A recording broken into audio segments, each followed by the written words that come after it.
In this video, I'm going to take a look at the Pergear 60mm f2.8 full-frame ultra-micro lens with a 2:1 magnification. The lens I'll be showing you is the Sony E-mount version. The company also sells the lens in other mounts at a very competitive price. When Pergear approached me to do a review, I was particularly keen to try this lens, not just because I really enjoy macro photography, but also because I was keen to see how that 2x magnification compares to other macro lenses I use. For example, Nikon's Micro Nickel, which is 1:2, and the preset Macro Takuma, which is 1:1. I'll explain how 2x magnification helps you take better macros, discuss how the lens performs compared to those two famous old lenses, and show you images taken with the lens in different contexts. I also thought it would be fun to show you a variety of pareidolia type images with the lens, and I'll explain what this means later if you don't already know. If you want to go straight to specific parts of the video, I'll post time links in the description below. By the way, I'm not being paid to do this review. I can say whatever I want about the lens, but I do get to keep it. I'll start with the specs and user experience. The lens is 60mm, a good length for macro, I think. I've tried macro lenses at 35, 50, 55, 100 and 250mm, and I've often felt that somewhere between 50 and 100 is the most useful all-round length. f2.8 is a good speed. Any slower and it becomes hard to take photos in dim light and of moving objects. Much as I love the Takuma 50 f4, it really is too slow in some situations. And if you have much faster speeds, something you can try with a fast 50 and extension tubes, for example, the depth of field is so narrow to be almost unusable for detailed macros. Having said that, you can produce some pretty narrow depth of field images with this lens at f2.8, as you can see here for instance. The lens's optical design has 10 elements in 7 groups, and coatings designed to control spherical aberrations and reduce distortion. This is another advantage over older lenses. I do see quite a lot of issues with the lack of coatings, especially in the rear elements, of old macro lenses. The lens has an internal manual focusing mechanism, so it remains at the same length as you focus in or out. It's quite long, but you'd expect that, as old macro lenses also extend quite significantly. I prefer the lens doesn't extend. It's less likely to scare live critters when you're really close up. At the front, there's this rectangular frame, and the lens does vignette when you're taking long-distance photos at certain settings, something that Pergear clearly set out in the blurb about the lens. The lens looks and feels like quality gear. It weighs 634 grams, and for macros, it has a solid balance on my Sony a7 IV.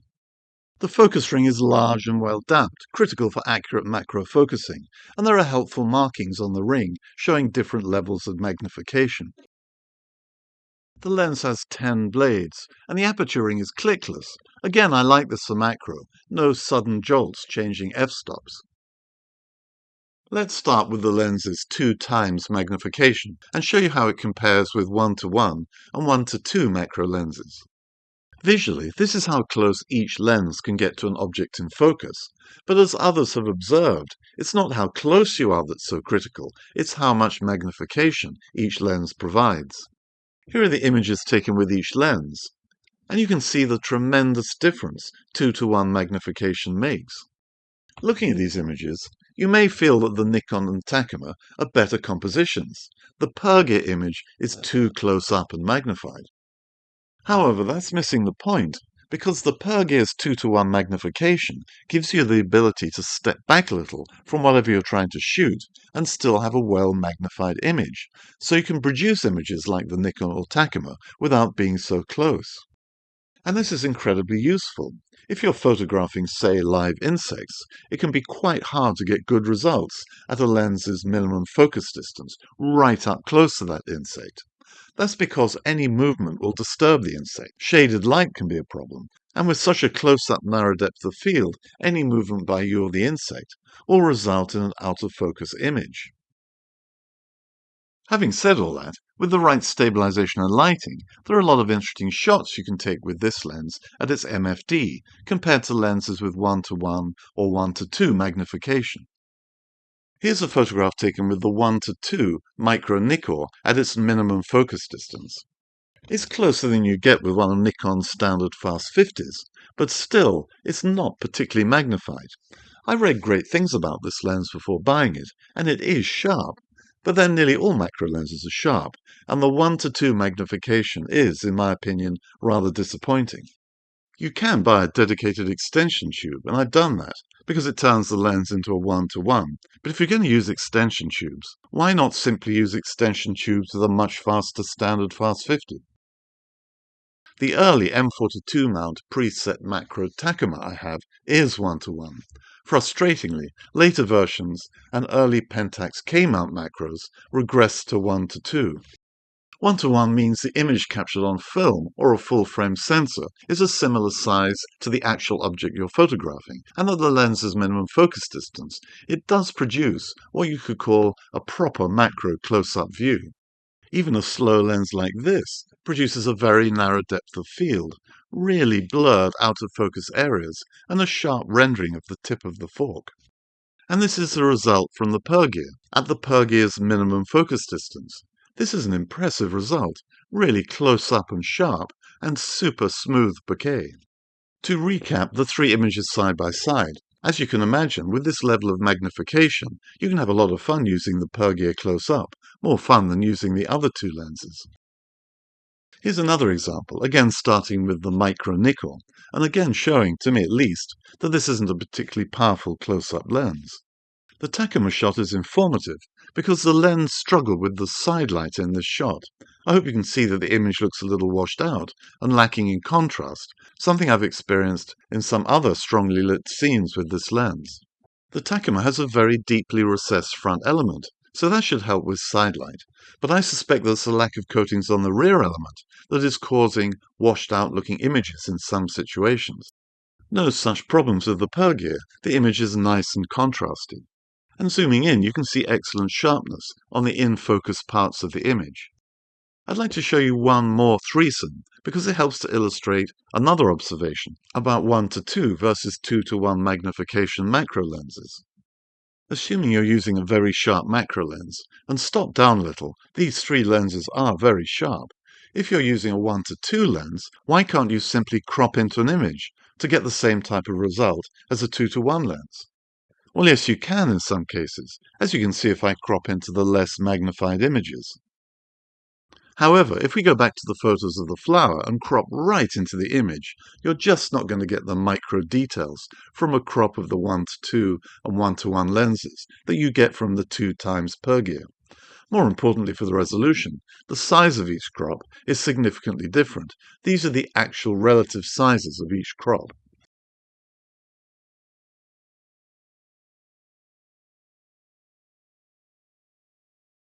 That's the difference between different magnifications. For the rest of the video, I'll be concentrating on the Pergear lens. First of all, a few words on how useful the lens is as a more general walk-around lens. All of the 50mm or so macro lenses I've tried, those where you're not using extension tubes, all the lenses have doubled up nicely as standard walk-around lenses. This lens is a little different, as Pergear point out, because it does vignette noticeably close to or at infinity when you stop down past f5.6. One solution when you're using these settings with my Sony a7 IV is to use the lens on crop mode with an equivalent perspective of a 90mm lens and no vignetting. At shorter distances, or at f5.6 and faster, the lens is good, and it is a useful portrait lens and for other uses. Back to using the lens as a specialist macro lens, and it's an excellent performer. It goes without saying that macro lenses need to be as sharp as possible close up, so to test this, I've taken some shots at different f-stops at the lens's minimum focus distance. Wide open, the sharpness of the lens is very good, as long as you nail the focus, and as long as the camera is well stabilized, and critically, the object in focus is stationary. This is a very small part of a vintage camera, and the image was a shocking surprise, because while I thought I'd cleaned the camera enough, the accumulated gunk of 90 years, plus some modern cleaning cloth fragments, are still there, captured in minute detail. Stopping down, and you get more details away from the in-focus point, and it's sharper on the in-focus areas, but not significantly sharper, i.e. as long as you can cope with the very narrow depth of field, it's perfectly feasible to use this lens for micro details wide open. Stopping down, of course, changes the look of the outer focus areas, which you may or may not prefer, depending on what's in front of you. I can demonstrate these changes with this scene. I was going for a "how pin sharp is this lens" theme. The bokeh, as you'd expect, starts off as extremely smooth, before the lens transitions stopping down to showing more details in the background blur.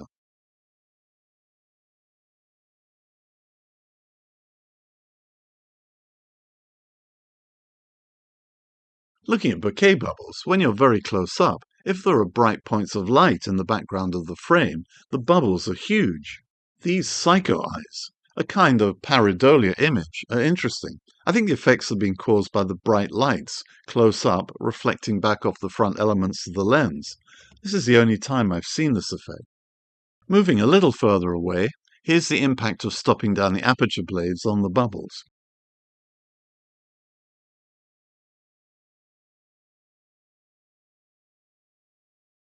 At f22, the lens produces good sunbursts and some flare. Wide open, if you point the lens at the sun, there is a lot of flare. But why on earth would you want to do this to the macro lens? So I'm going to mark this down as a positive for all those who like playing with flare effects. As I've already mentioned, one of the big benefits of a 2:1 magnification lens is that you don't have to use the lens at its MFD to get macro shots, and you really have a lot of options to step back or go right in close, depending on what you want to achieve. Outside, and using the camera handheld, I tend to keep the lens in the 2.8 to 5.6 range, and here's a cross-section of images I've taken, beginning with the obligatory close-up bee and hoverfly shots, including crops of shots taken at a little longer than the minimum focus distance. I don't know what this insect is called, but I'm glad it's as small as it is. The lens is also good for flower macros, nice colours, with a slightly warm tint. I really like the bouquet in this one. If you want, you can get really close up to tiny flowers, as seen in this flower bed. And indoors, you can find no end of things to photograph. One thing I did notice occasionally indoors, most notably during this visit to the Tate Britain, is the straight line distortion at middle distances. You can clearly see it in the frame of this Turner seascape. But to be frank, I was more interested in capturing closer-up images of Turner's technique. Now, rather than showing you any more unrelated shots, I'd like to have some fun with pareidolia type images, images that are, to me at least, one of the most enjoyable and inspirational uses of a lens like this. Pareidolia is where there are objects in images that look like something else. For macro photographers, perhaps the most common subjects are electrical plugs, where the plugs look like faces, two eyes, a mouth, and sometimes a nose. Here are some examples.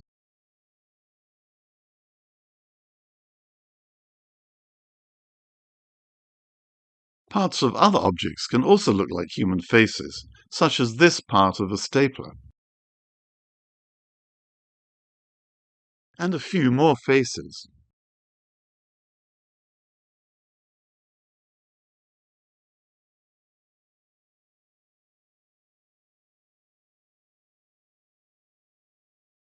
Then there are objects that look like they can have eyes, but not from a human face. Windscreen sprayer nozzles on older cars are interesting to photograph close up.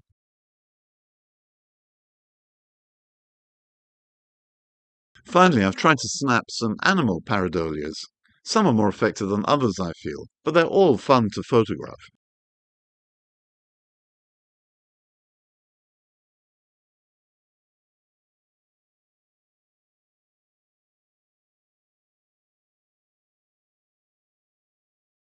In conclusion, fun is the operative word when it comes to describing the time I'm having with this lens.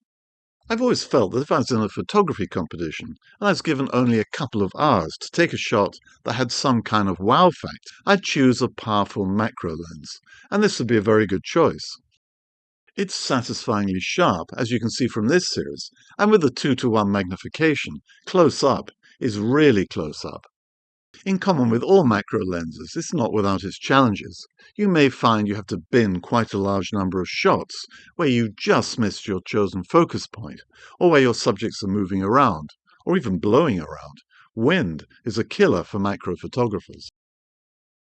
Nevertheless, the Pergear is a very impressive and inspiring lens for its price.